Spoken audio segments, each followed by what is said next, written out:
guys. How's everybody doing today?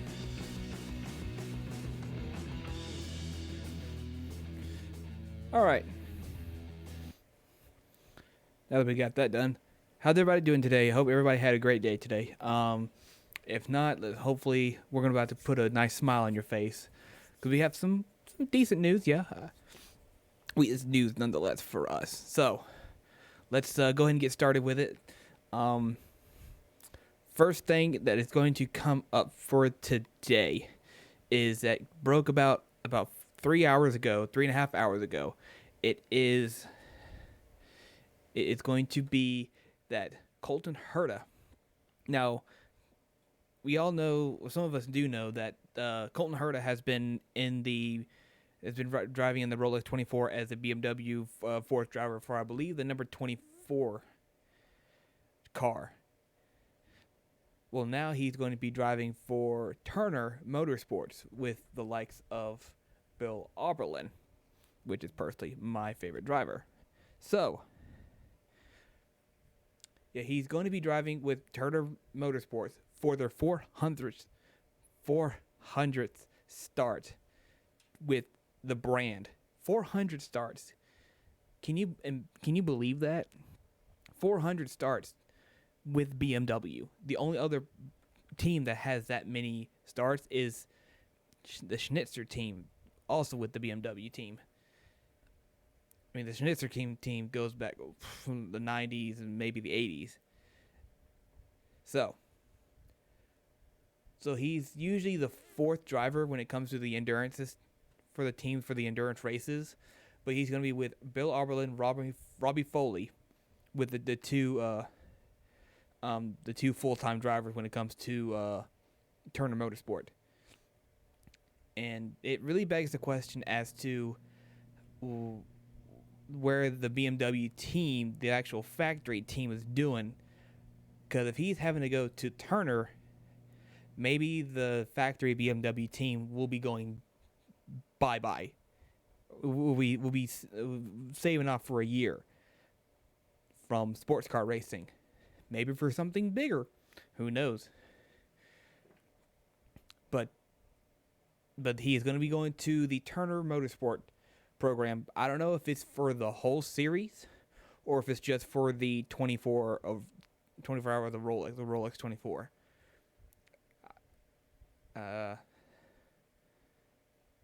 Let's see if we can. I can't see it as of yet. But this is going to be interesting regardless. Because, as we remember, Colton has won it with the team once before. But it was rained out. It was a massive rainstorm. If I'm thinking of the right one, it was a massive rainstorm. And it was just rained out, and they called it, and it happened to be the number 24 that was in the lead. Now, obviously, the next year, the 25 won. But that was completely different. They won it outright, full 24 hours. So I can't wait for this to happen. This year's Rolex 24 is going to be an absolute amazing race. I cannot wait for it. Which brings us on to the next thing, which is going to be that also. Thinking about another brand that's downsizing is Mazda. Last year's Mazda full-time driver, I believe it was the number 77. It is Tristan Nunez.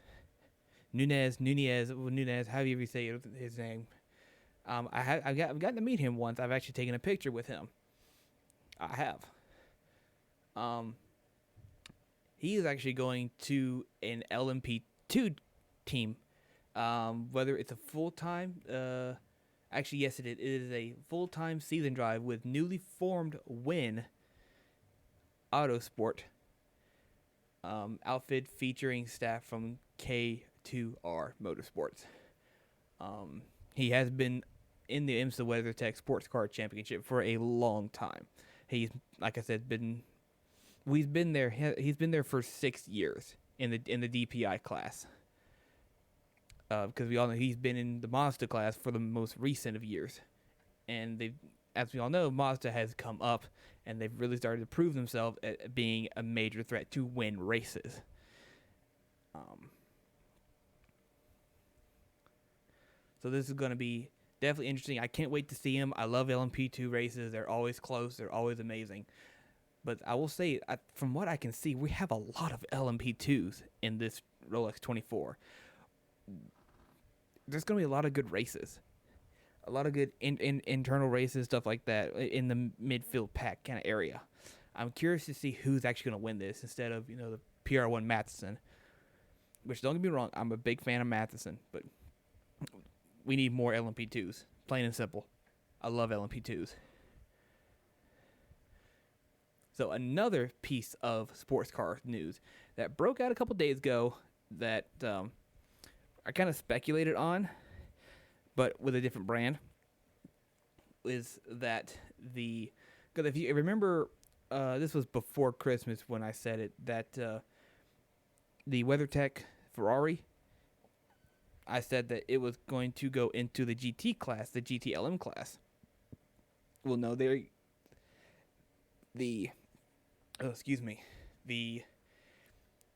contract to keep the Ferrari has gone busted.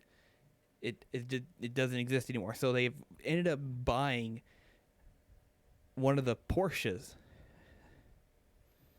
to run in the GTLM class, and it's got that same WeatherTech livery that was on the Ferrari, the red, white, and blue livery, and it looks good on the Porsche.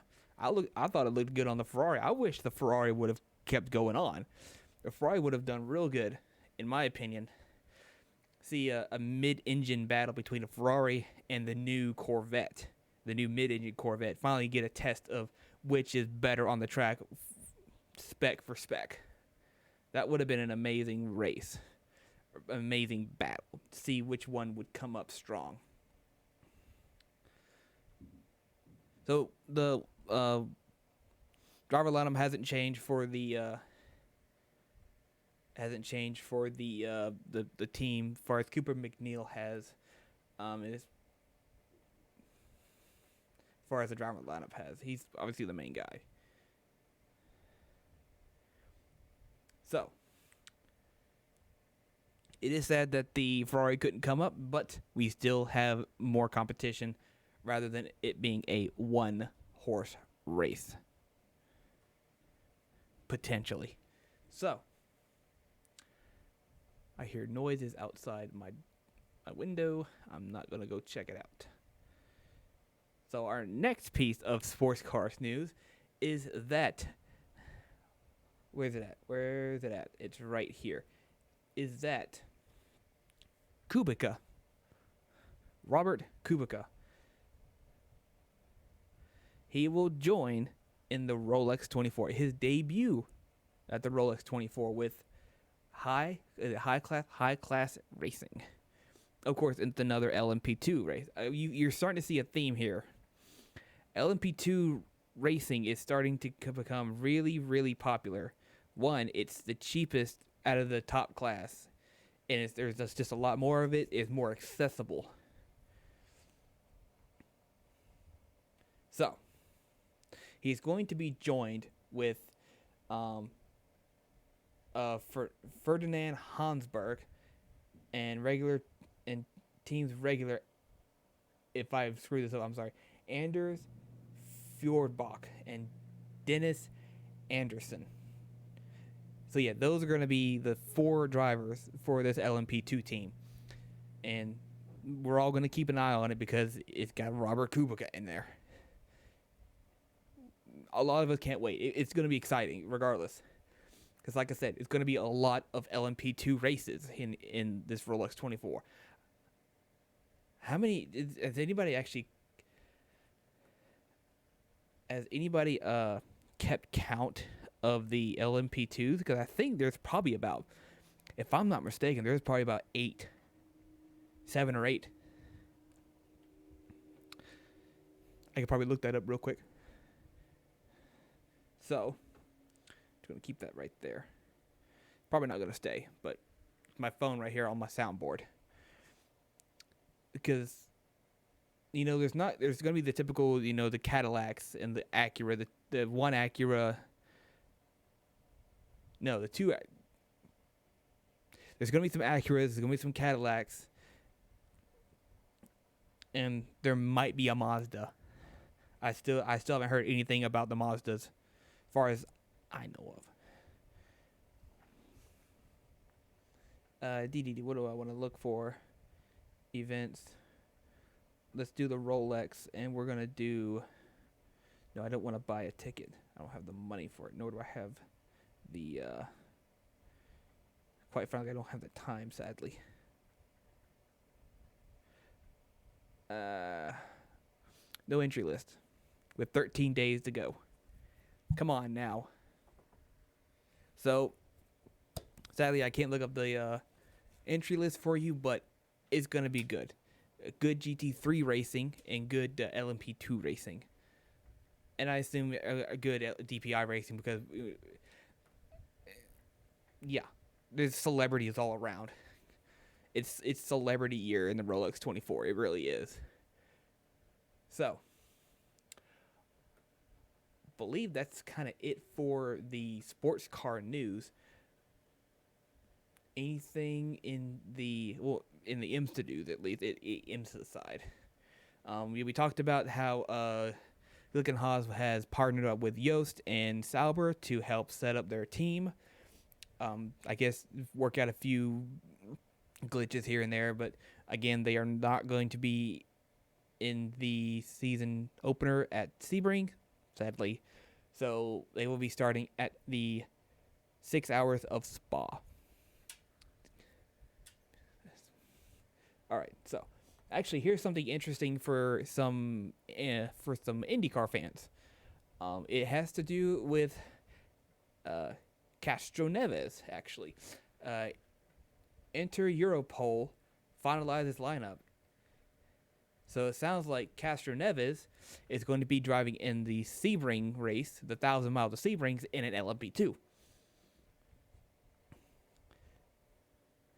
See right here, championship debut this year with Rhaegar van der Zande and Alex Brundle joining the Polish team, and Helio Castroneves coming on board for the Sebring season opener.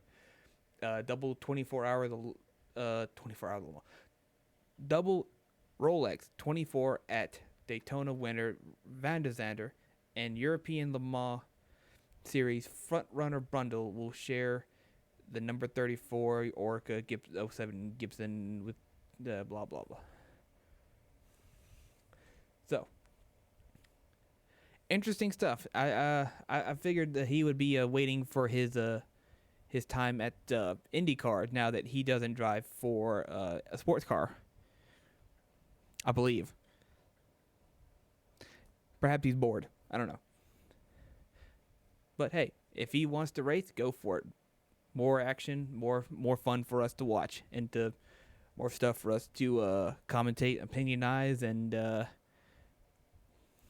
if he screws up, more for us to make fun of.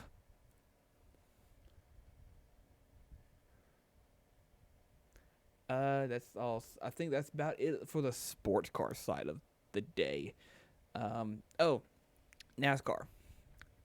My first bit of NASCAR news outside of NASCAR drivers coming into IMSA, but a bit of NASCAR news, something quite interesting. It's probably gone around. If you, some of you NASCAR fanatics probably already know this already, but some of you casual drivers, some of you casual watchers like me, I watch one every once in a while. I don't know if they're having two races or one race, but there's going to be a race at Bristol, and it's going to be a dirt race at Bristol, and I assume it's going to be with the Cup Series. So I don't know how they're going to set this up. I don't know if they're going to drive a different kind of car or if they're going to stay to their Cup Series cars and just put dirt tires on them. I've never seen this before. I mean, when was the last time you actually had a dirt race for your Cup Series?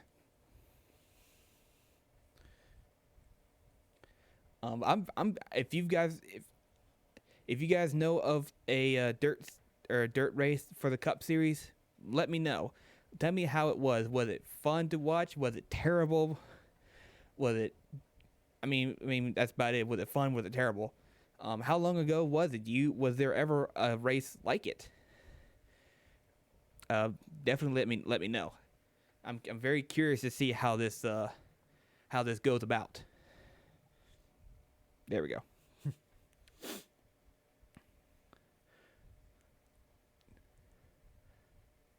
So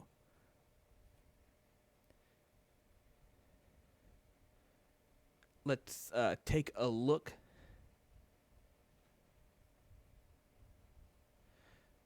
at some other. Let's take a look at some other series around the world. So we know about we know about the DTM. The recent DTM is that Alex Albon has gone to the GT3 side of things, not the actual DTM itself, just in the GT3 part of it. So he'll be driving that. I think he'll be driving an Audi R8 or either a BMW. I don't really remember. I can't get DTM over here in America. I probably could, but I just have to pay for it.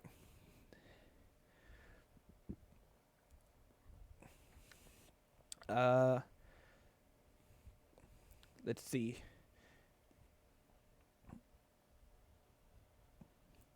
Anything? So as we all know, there's some Formula One stuff, I guess. As we all know, racing is. I mean, everyone should know if you follow motorsports around the world that Racing Point has become Aston Martin F1 team. The Renault has become Alpine, whatever you want to call it. That's really the only news, really, other than a few driver changes, like Perez going to Red Bull, Alonso going to Alpine or Alpine. Is it Alpine or Alpine? Let me know. And obviously Vettel going over to new Aston Martin F1 team, or Formula One team, as it says on the big what looks like a wooden sign out of their headquarters. All right. So let me know if you guys have any questions about any of the stuff we have talked about. Do you have any questions about anything, any concerns, comments, or anything you would like to shout out? You have any questions about being a marshal? I am a marshal. I've done marshaling for 6 years. I've done Petit Le Mans for the past 3 years. I've done the 6 hours of Road Atlanta here recently last year, since Watkins Glen has bailed out due to the virus. So if you would like to know anything about that, how would you like to participate, how would you be able to just be a part of the someone once called us the roadies of racing, which I kind of agree with. You can't have your roadies if you're a musician. Well, if you're a garage band, then yeah, you are the roadies. But professional live gigs, millions of thousands of people, you're going to need some roadies. And you can't have racing without your roadies, you vice versa. So you can't have us without you can't have racing without us. Of course I say that. Who knows, maybe down the line 20, 30 years you might not even need us at all. Might be some type of like computerized or robotic something, I don't know.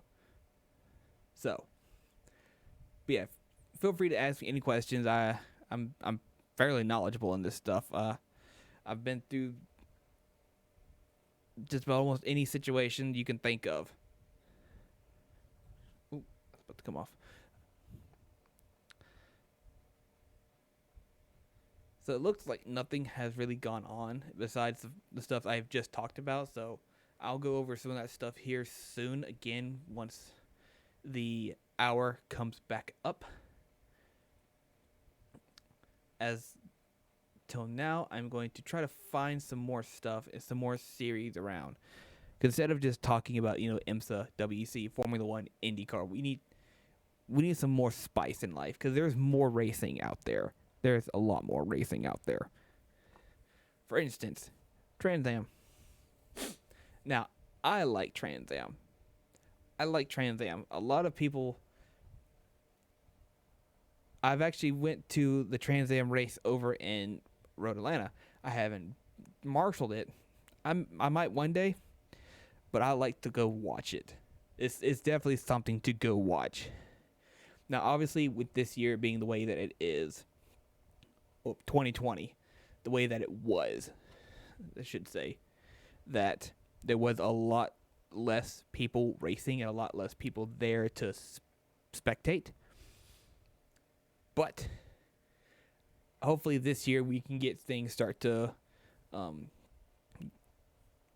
the ball going downhill in the right direction when it comes to spectations and spectators, more people coming to race, because it's not just the Trans Am, the TA2 and the TAs.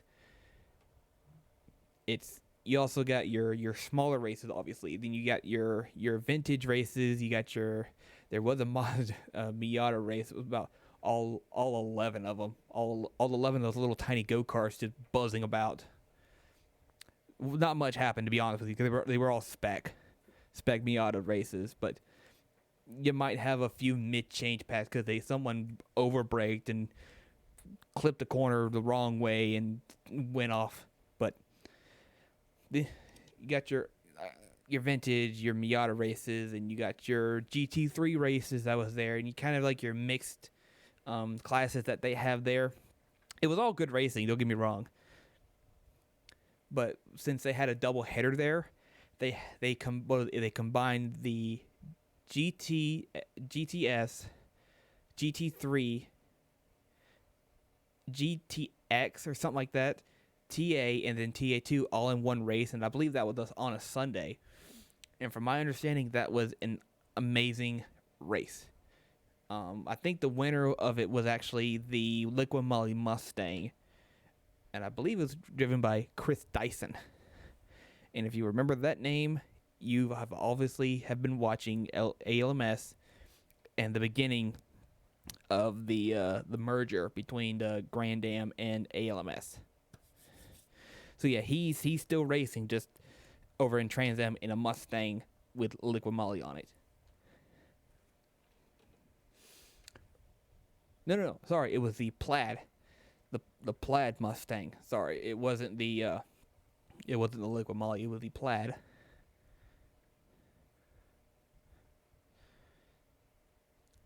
We can. I promise I'll have a decent memory. I promise I do.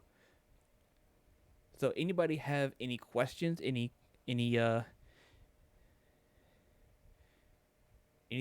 you guys want to add? Add how your day was. Do you guys have to? If you guys have to work long hours today, or did you have to go to school? I don't know who's watching. But yeah, just how was everybody's day? Let me just ask, how was everybody's day? I can see that on my side of things, it's still a bit jumpy on the screen. So I here recently, actually, it was quite a while ago, I bought a Wi-Fi strengthener thing, and I was hoping it would kind of help with the smoothness of the recording. Because on my side of things, on here, where I have the preview in the program, that's going smooth. But when I'm looking at the on my computer, on my laptop, my screen here, when I'm looking at the stream manager, it's jumpy, it's choppy. I don't know if I have to have this open or not. I don't think I would. I'm still learning this stuff. So if anybody has any tips or anything, please let me know. Do I have to keep this dashboard on, or can I just kind of keep it off and just work with the work with OBS that I have right here up on the laptop?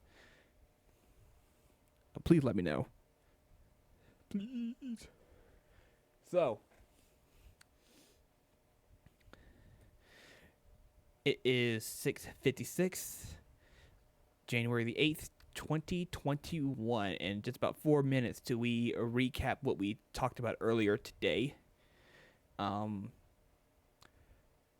going to try to keep this as long as I could go. I want to try to end it at 8 o'clock, so roughly 2 hour and a half stream. Is that right? Yeah, hour and a half stream. So I'm gonna have to try to pace myself here. So,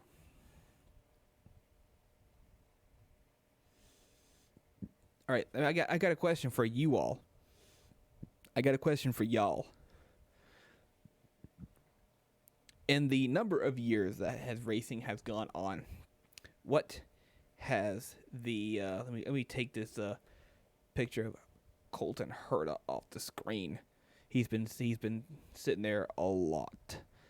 I didn't realize that I had actually kept that up there while talking about Robert Kubica and all Tristan Nunez, all that kind of stuff. That was my bad. So, all of the years of racing that has gone by since the 20s, 30s, 40s, 50s, and so on and so forth. Let me know this. I want you to, the guys, think deep down in your mind and in your memories, depending on your age.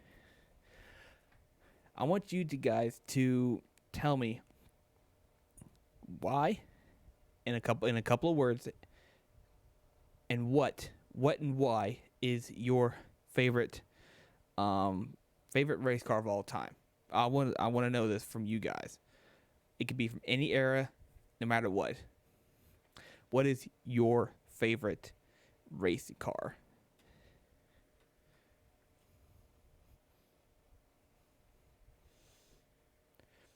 I mean, for me, I am a slightly biased. Um, it's actually right here. This guy right here. Disregard that. So, this guy with the Williams team, Williams F1 team, BMW partnered up with them to create this phenomenal thing. V12 in the back. Luckily, this thing can come undone. V12, bam, there you go. Even though it is just a die cast, a 1/18th die cast. This thing went out to Le Mans. They were both doing phenomenal until about, I think it was like the end of the night. The I forgot what number it was, but the other BMW had some mechanical issues, I believe, and it was just them. It was just this LMP1. No, it wasn't LMP1. It was the LP900s. Yes, it was the LP900s. So it was this one, and I believe it was the Toyota. If you know which one I'm talking about, it's like it was that red and white Toyota. It was real weird looking to me, but it was good. So, in '99, this won the overall of 24 Hours of Le Mans, the only win for BMW overall. So, this is my favorite race car of all time. And then obviously we saw it went into ALMS. It did very well in that series.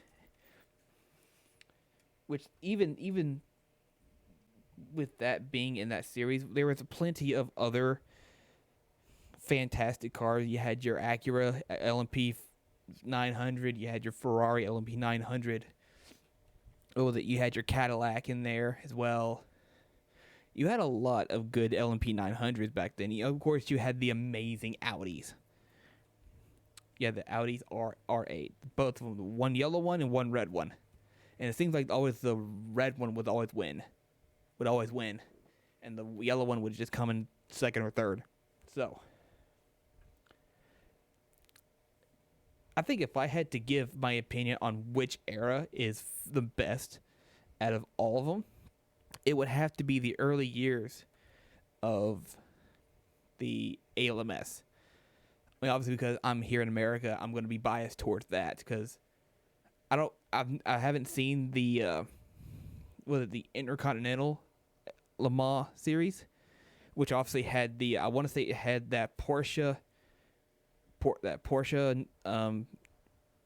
top tier class car, and also had the that Mercedes CLKR. If I'm, please correct me if I'm wrong. So it had the Porsche, it had the McLaren F1, which also had a BMW V12 in there, but I think that was a bit earlier. I want to say that was a bit earlier. But still, you had all those amazing LMP 900s, LMP 750s, 500s, whatever. Probably the one I remember most, besides the Audi and the BMW, was it was a Lola chassis, or I believe it was a Lola chassis. It was the Olive Garden. It was that bright green, and it had a red top on it, even though it was a topless car. It was an open cockpit. It was just plastered in none but Olive Garden, and it was green, and you could spot it immediately. I believe it was a Lola chassis with a Judd in there, with a Judd V8 or V10. I don't remember, but I just remember that thing. No matter what, just from videos that I've watched, it's just nothing. You just see the Audi coming out of the turn first, just blazing down the front straight, and put that there. You see a couple of cars coming after with other than the 900s and whatever, and you just see this little green car just flying through, and you can see Olive Garden just right there on the side.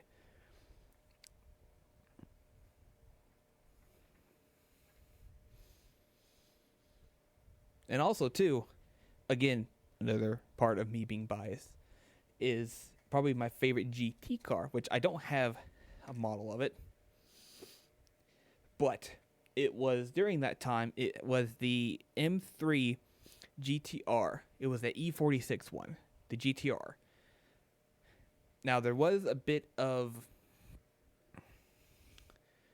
I would say, controversy, because they went from having their straight six being demolished by Porsche in their flat six to, hey, we're gonna throw a V8 in this thing mid-season. Here you go. And Porsche went nuts. Like, you can't do this. This is mid-season. What are you doing? I would try to do my best German accent, but it would just be embarrassing to myself, and it would be insulting to everybody else. So, they were just so mad at that. Like, they can't do this. This mid-season, and you throw a V8 in that thing, but it worked, and they kept winning and winning and winning. But if I remember, there were two teams. There was the Schnitzer team, and there was the BMW North American team. I want to say that was a thing.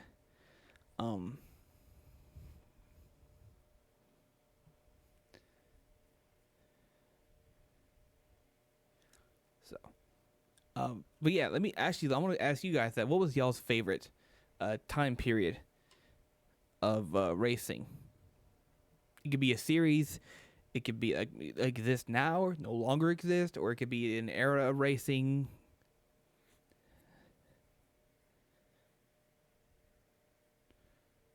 So let me. Okay, so it's 7:05. Let's try and recap some of the stuff that I have talked about earlier today. So, going back to what I was talking about earlier, let me put his face back on here again. There we go. Colton Herta. As we all know, he has been driving with the only factory BMW team in a GT3 style racing. He is he's moving from the factory team over to Turner Motorsports, which, funny enough, will be starting their 400th start with a brand with BMW. It's the only other team that has done this with that brand has been Team Schnitzer. So Herta will be joined up with Robbie Foley and Bill Oberlin, the winningest driver in IMSA. So when that goes down, it makes me wonder what's going to go on with the factory team. Are they going out for a year? Which my speculation would say yes, just for a year, because they have the M4 GT3 coming out in 2022.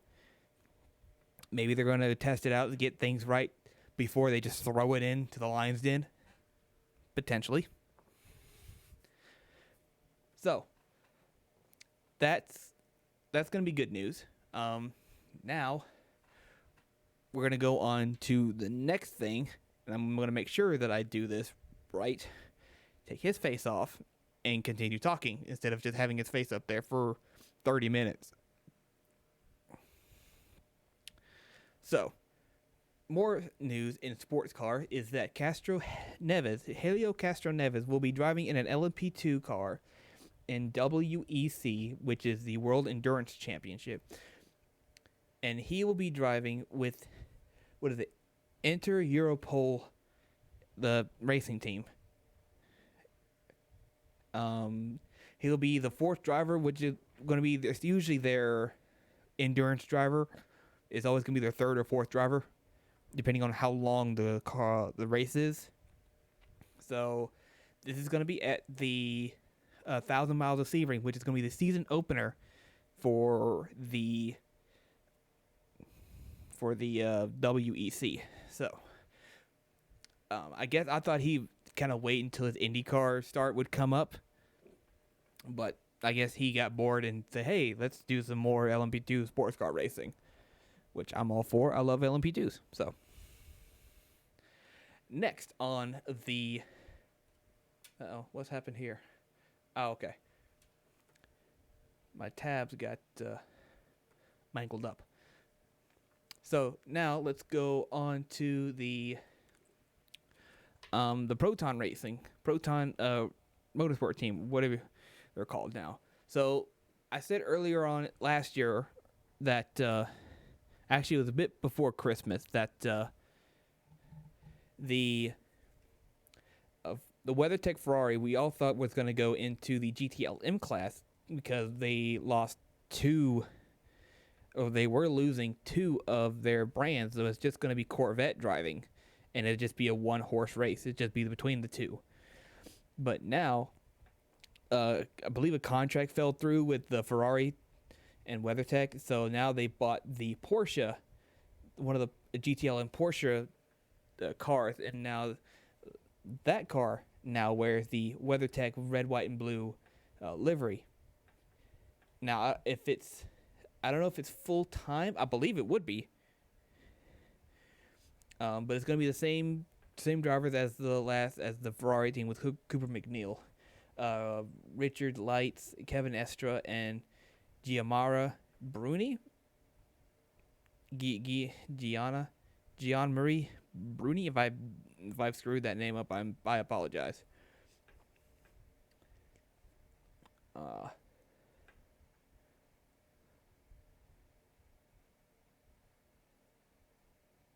So it looks like Cooper McNeil is the only full-time driver as of now. They don't know who is going to be the second full-time driver, the sprint race driver, the 2 hours and 40-minute driver. Unless it's at Sebring, then it'd be an hour 40.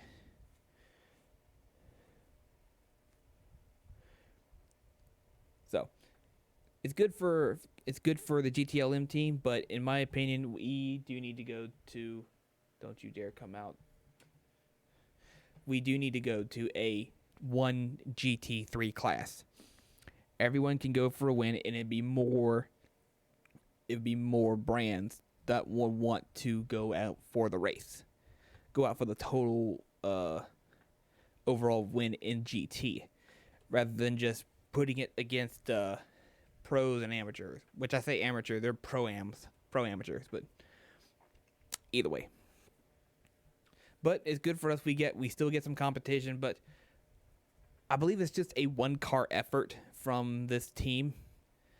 So I'm curious how it's going to be, because the only other one car team that we've had in GTLM or GTE over here in America has been the Risi Competizione, which they just do 2 races a year, I believe, Daytona and Petit, which they didn't do this year. And we had the Falcon Porsche back in 14, 15, I believe. So that's that. And I believe there was one more thing. I talked about the 400 start for Turner. I talked about Herta going to Turner Motorsports. I talked about... Oh. So if you are a fan of the Mazda race team, as you can see I am, especially the number 77, with Tristan Nunez, he does not drive for Mazda anymore because they have gone to a one-car team from Multimatic. So where does that leave Tristan? It left him without a job, without a seat. So Wins is a brand new team that has been developed for an LMP2, and Tristan Nunez has been signed on as a full-time entry for this team. He'll be partnered with Thomas Merrill and Matt Bell for the race. But it looks like the former Porsche GT team manager,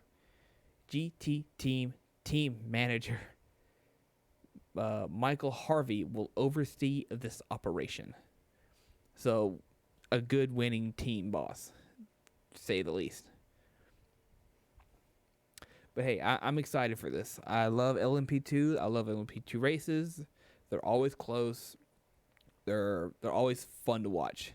Which, if I'm not mistaken, there's probably about 7 to 8 LMP2s, maybe more, coming to the Rolex 24. I can't wait. This is going to be, in 13 days, it's going to be fantastic.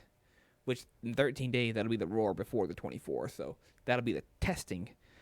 But the actual race day will be fantastic. Can't wait. So, I think that's about it when it comes to the news of the day.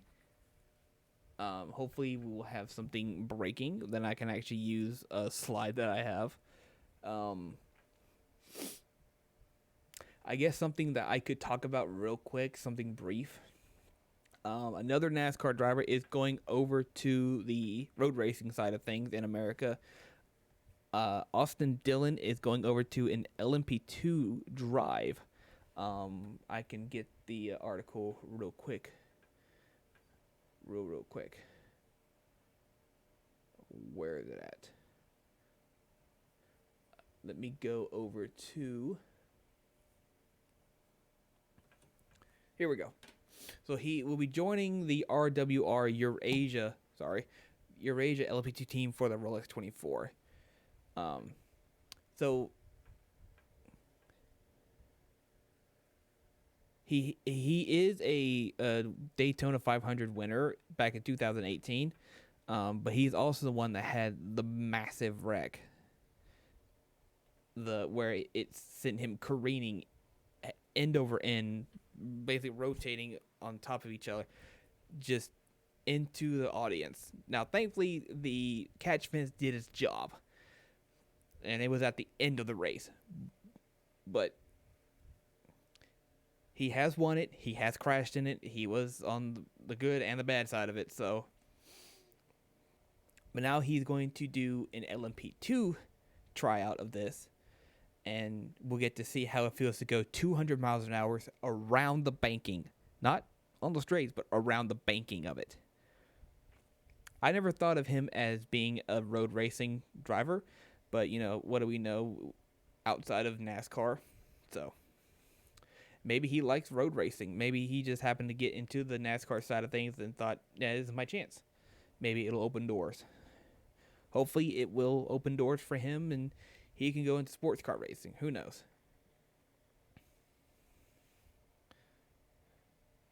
But yeah, it's gonna be interesting. Like I said, this is gonna be it's very star studded this year for the 24 at Daytona.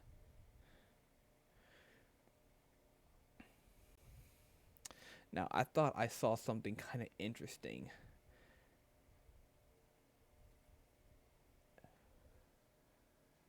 Mm, I don't think that would be good. I don't think that's a. I don't think that's it. But we're gonna. I want to check something out real quick. Just stand by.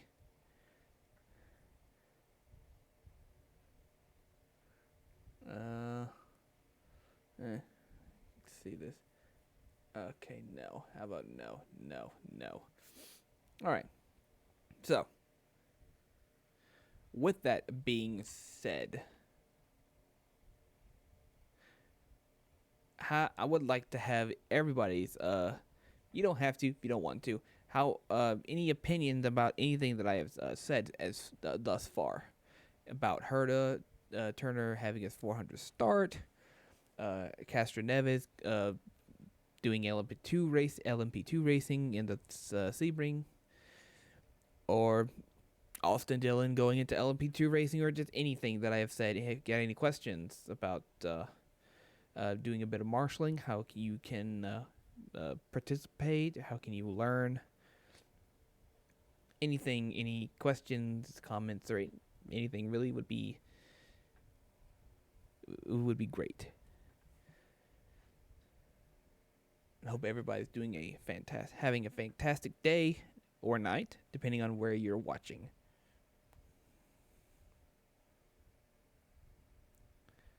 Let's go grassroots for a moment. Oh yeah, let's definitely go grassroots. Anything for December 16th, December 31st? Oh, we got nothing.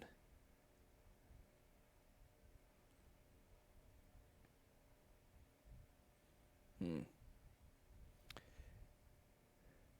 Hey, I know this kid.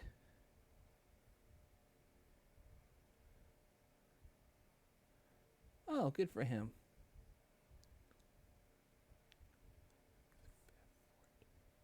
Oh, all right, good for him. So I guess to talk about it, I started learning how to do marshaling at a track called Atlanta Motorsports Park over in Dawsonville, Georgia. Now, if you know of that place, then you know that is where Chase Elliott, well, the Elliots are from. It is a private motorsports, but you can still they do have go karting over there, and you could go do that. You can still watch the cars go around the track, the big track, and the kart track. But before I left to actually go get a job to support myself and the future, there was this kid. He was about 14 years old, I think. 14, 15. I forgot how old he was. He was driving an F4, American F4, Formula 4, really. And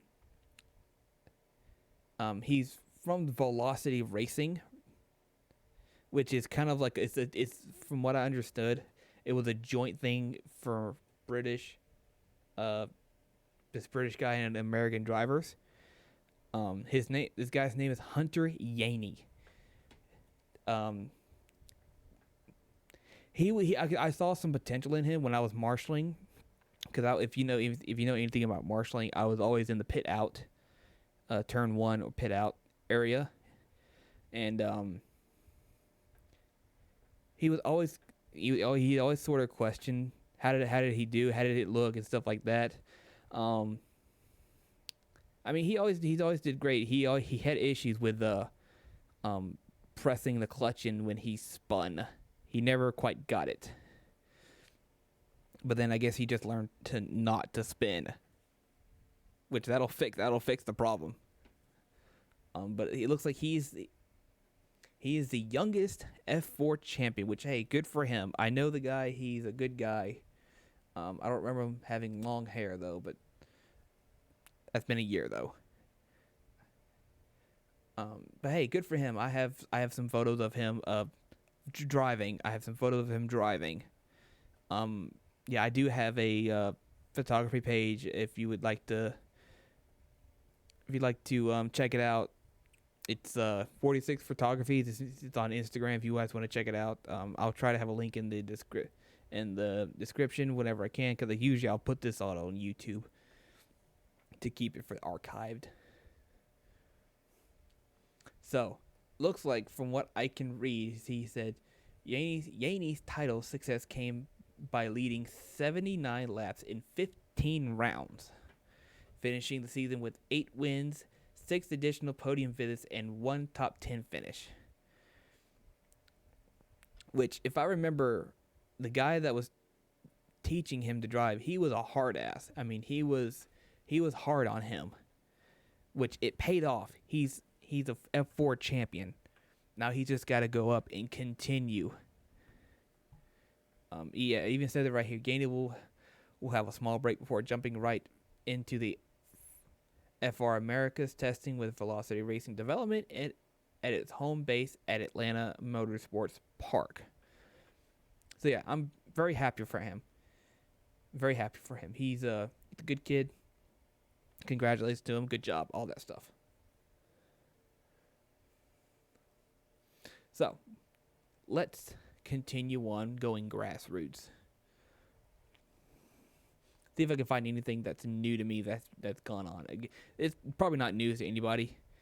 It probably is, because I mean, who actually goes out and does news for grassroots like SCCA and NASA stuff?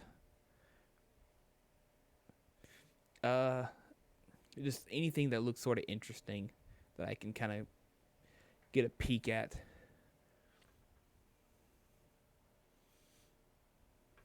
I'm gonna do this. So it looks like it's a lot of stuff. This is okay. I'm now back at like a year ago. Yeah, hey, good for the kid. Good for Hunter. Bah, bah, bah, bah, bah, bah, bah. Yeah. All right, I'm gonna be right back, guys. I have got to use the bathroom real quick, so I'm gonna do something that's I've wanted to do for a good bit. I'm gonna pause the stream for a little bit to go use the bathroom. I'll be right back, guys.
right. Hello everybody. I'm back. What did I miss? Ooh, excuse me. Ew. All right, so we can try and get a bit of conversation going on. How do you? I want to have your opinion on something, guys. What? How do you guys feel? How do you think the DP, this not DPI, that's about to be dead.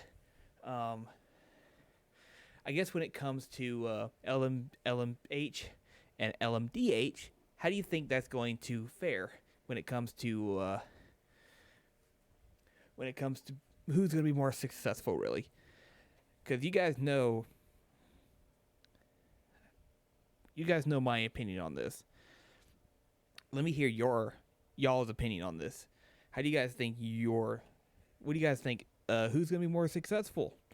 Is it going to be the hypercar or is it going to be the Daytona hypercars? European side or American side? What do you guys think? I want to give me your opinions on this.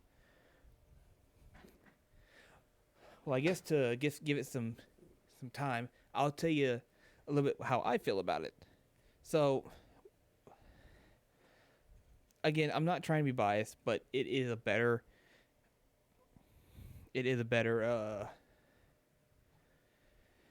platform. The LMDHs. One, it's more affordable. Two, you could probably put two of these in the second of the listings. Audi's coming over here, and Porsche's coming over here. Those are the two that people want to beat. Those two are the kings of Le Mans, and they're coming over here to the United States because they believe in LMDH. Mm-hmm. And it's just more importantly, it's the fundamental of just being affordable. I mean, not being the fundamental, but it's just more affordable. You have a set chassis that, first off, is going to be based off LMP2 chassis. So your Oricas, your Multimatics, your Ligiers, and I know there's like two others I can't think of right now, but the LMP2 chassis is going to be what it's going to be based off of. Then, after that, is going to be just putting in your own engine and your own styling for the body. The hybrid system will be spec, which, in my opinion, is fine. I'm just curious how they're going to BOP it. Now, if you don't know what BOP means, it means balance of performance. Basically, what that means is that everyone, the stewards of the race, all try to keep all of the race cars the same, basically, to keep racing interesting and close. Everybody likes close racing. No one likes to see a person winning all the time, every single race, every single track. You know who I'm talking about. Anyways, people want to see close racing. They really do. So with the stuff being spec, it gives an opportunity for things to, or being spec and BOP'd, it gives an opportunity for most of the teams to have a chance for a win, regardless if it's the top tier LMP2 GT cars. Everybody wants a chance to win. All about being fair. Some will disagree. Some will say, if you got the money, put it all in there and go win every time. You've proven yourself to go win, and there you go. Some people like to have your close races. Me personally, I like close races. I want to see the unpredictability of a race, because I believe that's what a race is. It's unpredictability, and it's the strategy, especially when it comes to your endurance racings. Now, I like the sprint races, I really do. But I'm all about the 10 hours, the 12 hours, the 24 hours. races. That's all. That's what I'm all about. Throw your strategy out there. Let's see if it works, and if it doesn't, adapt. Basically, it. So going back to the topic at hand with the DP, LMDHs, and LMH. Um, Again, as I said, LMDH is going to be a lot more concrete. It's going to be a lot more successful because of the affordability, accessibility, and the competition. Again, I'll say it. Audi's coming over here, and they're going to be providing customer races. And Porsche's coming over here, and they will be doing the same thing. And it's going to be phenomenal. Now, whether or not there will be customer races, customer cars for races, that remains to be seen. But from what I can understand, from word of mouth, we have Andretti coming back into sports car racing.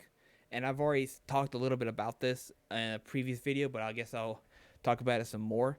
When it comes to Andretti picking a brand. Now, if you know Andretti, you know that he has a contract with Honda, which is Acura over here. I mean, Honda does exist over here, but as far as Honda being in sports car racing, that is their Acura brand. And which, to me, that's going to be the brand that he's going to have to go with or will go with.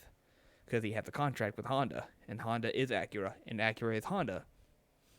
Strange. So, with Andretti probably going, in my opinion, going to Acura, you have other people going as well. I mean, other brands as well in there. So you have your Cadillacs, which I have not heard anything about them going into LMDH, but we have Acura confirming that they will, and we have also, of course, Audi and Porsche going into LMDH.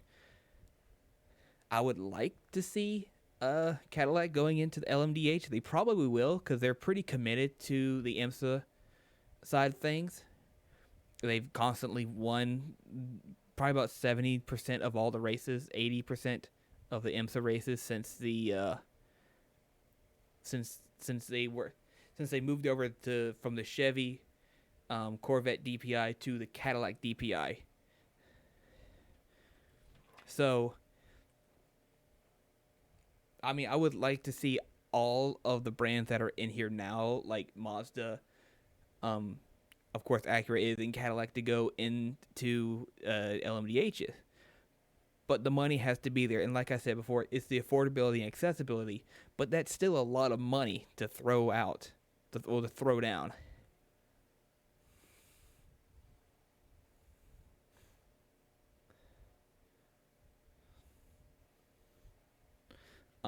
Sorry about that. I had a quick text.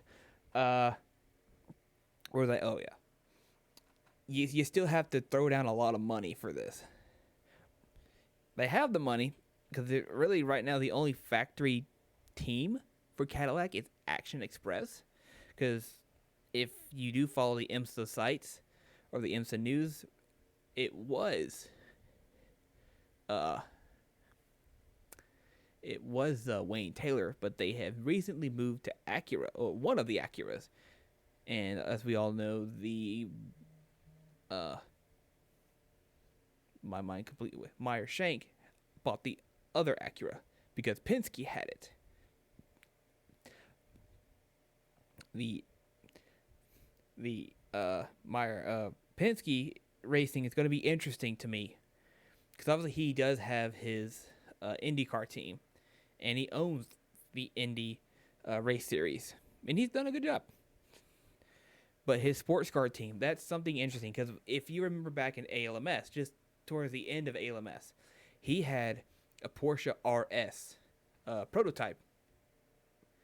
I wonder if he's going to go with Porsche next in 23 when LMDH is in full-blown attack. It'll be interesting. I can't wait. With the Audi, though, that's going to be interesting, because I don't know if Glickenhaus and Yost are going to be a thing for a good bit. But I'm hoping that Yost will go with Audi again and relive their old days, just winning constantly because that's the team that knows how to win. Period. And I know it's not going to be possible, but if they could have that Scott again, the Scottish driver. Give me a second. What is his name? Alan McNish. Alan McNish. He's a driver, all right, but obviously I know he's up there in age, but he could still race. He could still race. But yeah. Besides that, I really hope Yost goes back up to Audi again. But if not, I wonder who's going to take the Audi team. Who's going to be the Audi factory team? Because as far as I know, Audi's not going into WEC unless he's going to go over to Le Mans. Because I'm sure Audi wants to reclaim the title of being the king of Le Mans. So, that is my opinion on the whole thing. And it's mainly being opinionized on LMDH because I don't see LMH progressing as fast as it would, as it should, really. I mean, this is going to be the first year of it. Because you have your Toyota, which has dominated ever since Porsche left, and you have Peugeot coming back into the mix of things. We lost Aston Martin because they were going to go into LMH, but they backed out of it. I don't have the reason as to why that is, but they did back out, which was very sad.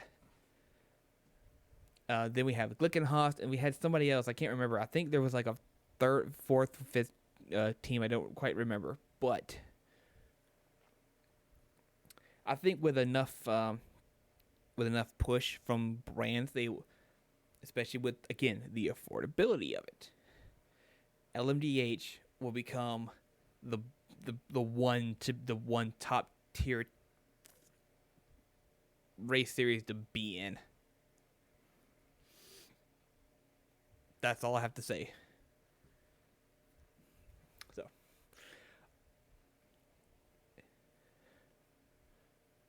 well, that's my opinion. What is your opinions? I know some of you, probably in a few words, just say what's your opinion on the whole thing. I really need to use a mouse for this because this little touch thing that you use as your finger for the mouse on the laptop is really starting to irritate me. I really need to use a mouse.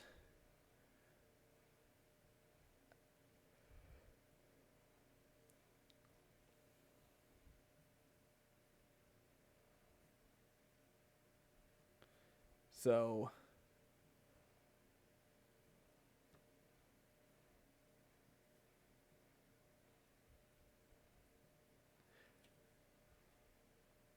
it looks like I just checked the stream manager, and it looks like it was a network error. Now, I don't know how long it's been like that. I don't know if the stream's still going and you can hear my voice. I don't know. I don't know if you can still see me or not, or don't hear my voice. I don't know. But if you can still hear my voice, great. We'll keep on going.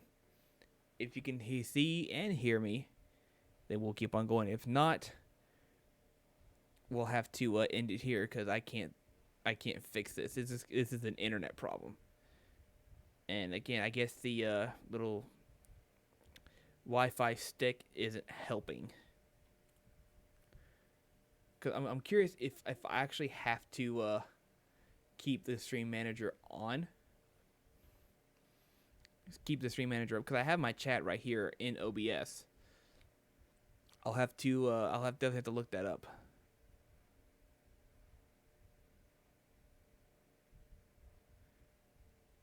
Definitely have to do some research more on this. Again, I'm still learning all this stuff.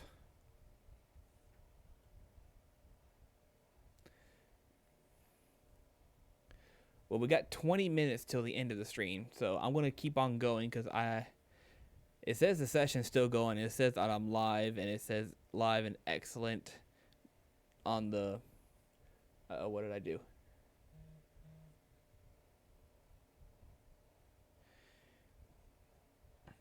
If you can hear that, that'd be my phone. Okay, what did I just do? Let's just stop. Okay. So, yeah, again, 20 minutes, a little less than 20 minutes. I think we can still try to keep it going. Hopefully, you can still hear my voice and it'll just be a nice podcast instead of like a live stream video. So, ooh. Let's look on the IndyCar app, see if we can have any news of the day. If it decides to actually work. No, look at that.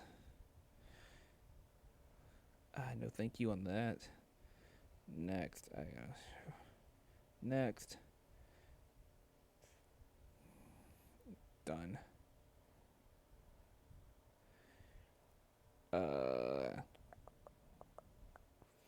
Looks like it's just a bunch of like rewind watch videos like back in like kart or like early like 2005 IndyCar stuff like that. So at this point, I'm just trying to stall until we get to 8 o'clock. That's going to be the cutoff time for the stream. I think I have managed to get as much as I could with the little bit that I have.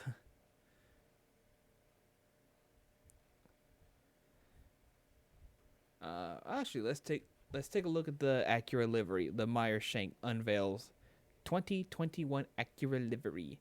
So obviously it's got the purple in there, which is good. Always like to see a purple car. So it doesn't look half bad. It still reminds me of their Acura NSX livery. So half of it's the front half of it's from the driver's side window, so it'd be this side. The driver's window front is purple, and then obviously the back half is black. I mean, it looks nice. It's definitely different. I like the purple on it. Definitely like the purple on it. It's going to be the number 60. And yep, looks like the top sponsor of it is going to be the Sirius XM radio. Acura is going to be on there. Motul, Type Fs, which I guess is their sport line, their top of the line sport line, like a BMW M or something like that. And there are two drivers that I can see on here. Is Oliver Plaw and Dane Cameron. Looks like this is more of their sprint race.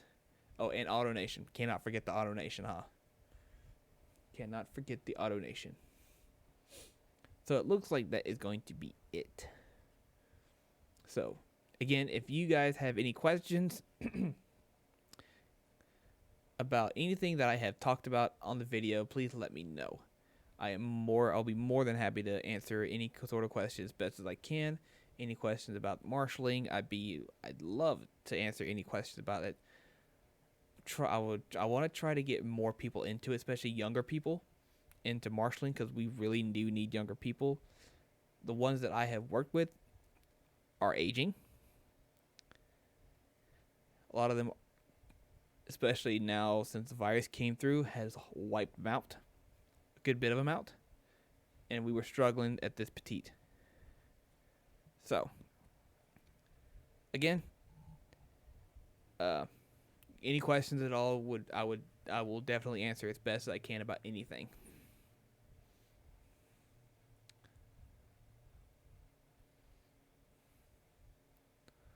Let's see here. I'm trying to find something else. But it doesn't look like much is on. At least within the last two days.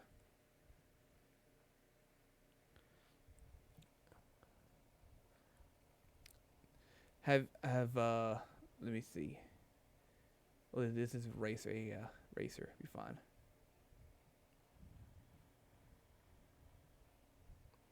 So I guess as we all know, the Australian Grand Prix has been postponed due to the virus. No surprise there, honestly. So I guess that begs the question: is the whole season going to be postponed, or is the Australian Grand Prix just going to be rescheduled? Because for the while, the uh, it's the it's the start, it's the opener for the F1 race series. So I'm very curious how it's going to go down. If they're going to reschedule it for a later date, or if it's still going to remain the starter or the opener for the series. Let me get something prepared real quick, if I can. Okay, yeah.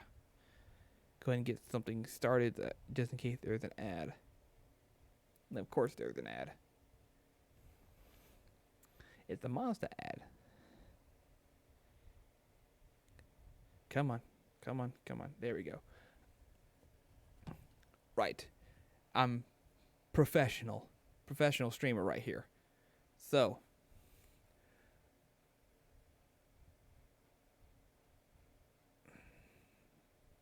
Again, with the stream manager, it just looks like nothing is, it still says there was a network error. Network error. So hopefully you guys can still see me. Or hear me. Or both. Both would be great.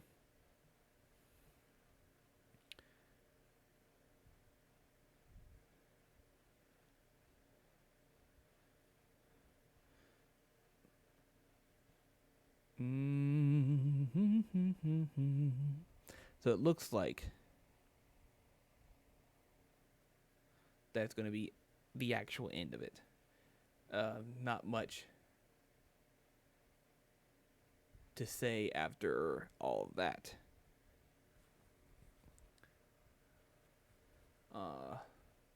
Hey, actually, hold on. Look at this. Hold on. Time out. So I talked about this brand, chassis brand earlier in this stream. Actually, Lola chassis. Looks like they are up for sale. Lola's Technology Center and Wind Tunnel Facility has been open to offer since 2008, but now the brand itself, trademarks, and technical archives are also available. Lola designed and produced nearly 5,000 cars between 58 and 2012, scoring success in many branches of motorsports, including endurance racing, IndyCar, and Formula 5000 and junior single seaters.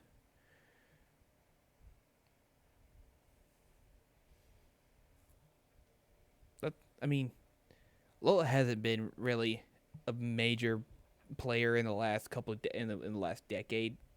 It's been your Orcas, your Ligiers, and stuff like that. Lola just kind of dwindled down to kind of nothing. But they've mainly been a research facility now, which good for them. They have the technology behind it. They have the history to prove it.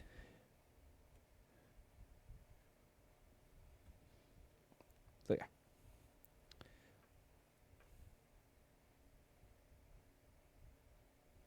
Go into touring. I want to see something again. Touring.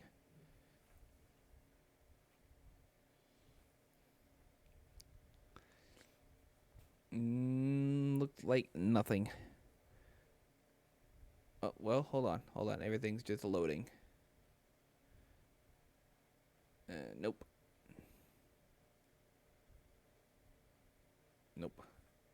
Alrighty. Well, I guess with that being said, guys, I'm going to go ahead and end it right here.